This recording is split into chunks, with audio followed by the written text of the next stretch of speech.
반갑습니다. 이화여자대학교의 김항식 교수님 코멘트 부탁드립니다. 예, 이화여대 김항식입니다. 오늘 이 토론에 오면서 두 가지 생각을 했습니다. 하나는 우주 개발 관련된 일련의 우주 개발 계획에 대한 일련의 연구들을 접하게 돼서 우선 많은 것을 배울 수가 있었다. 그리고 또 다른 한편에서는 제가 이런 적절한 코멘트를 할 수 있는 사람인가, 거기에 대해서 좀 걱정이 되기도 합니다. 더군다나 제가 먼저 토론을 하게 돼 있은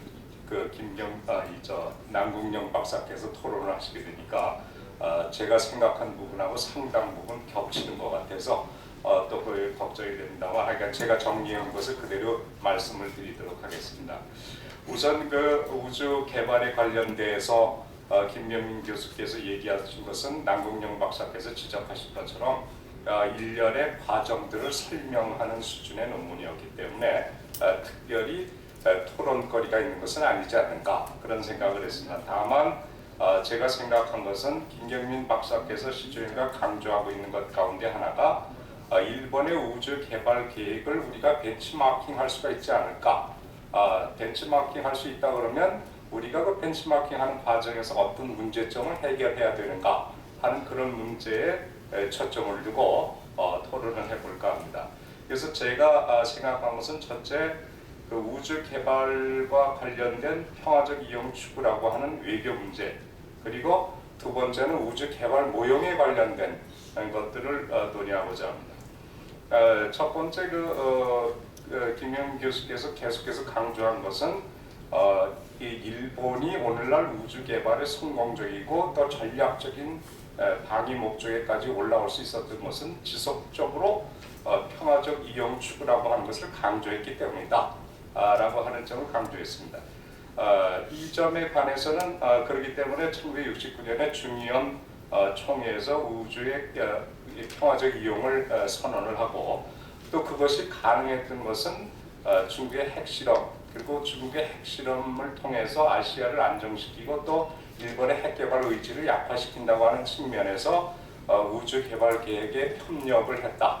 이런 것이 기본적인 그 내용인 것 같습니다.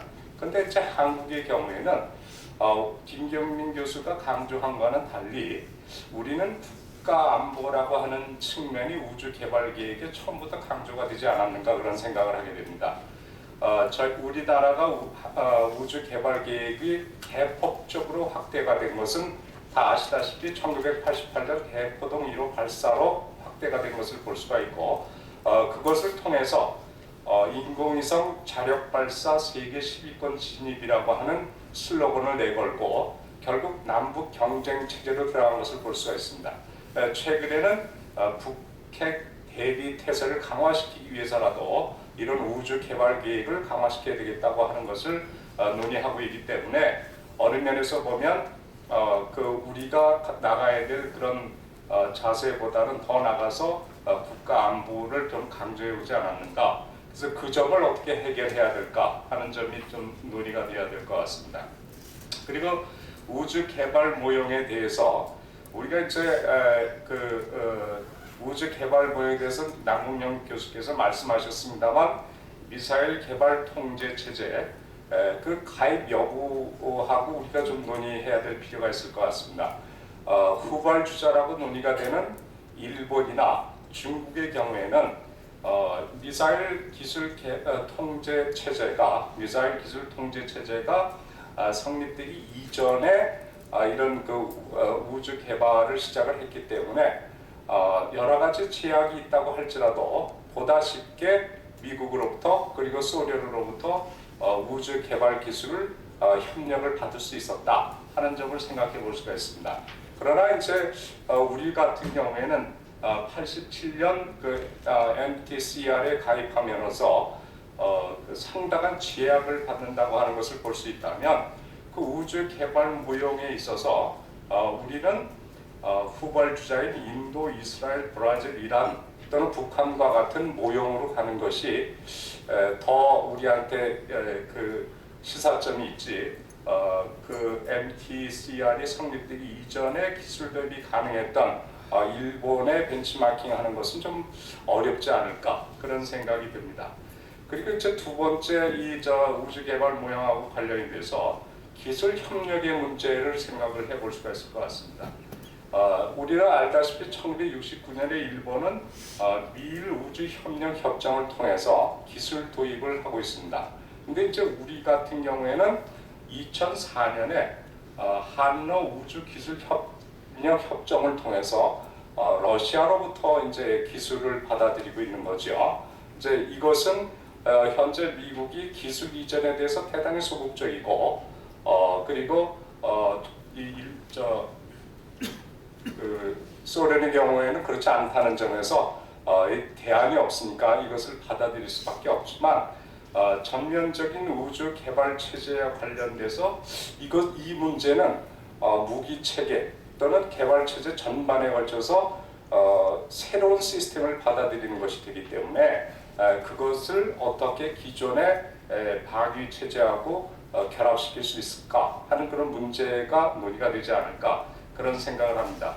그리고 남궁영 교수께서 말씀하셨듯이 MTCR 문제를 어떻게 해결을 해야 되냐 하는 그런 문제가 있을 것 같습니다.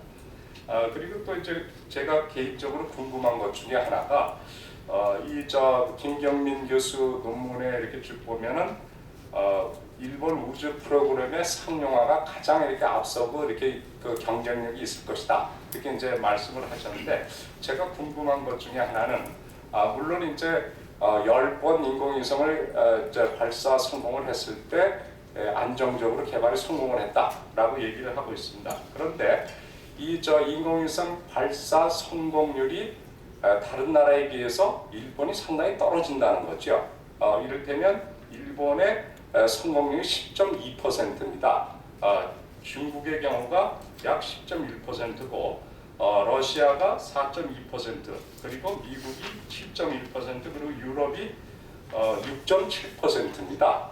이렇게 성공률이 차이가 제가 아는 기록에는 그렇게 차이가 있는데 그런 차이점에서 미뤄봤을 때 일본의 경쟁력은 이런 것과 관련돼서 지속적으로 있는 것인가 한번 여쭤보고 싶습니다. 네, 감사합니다. 대단히 고맙습니다.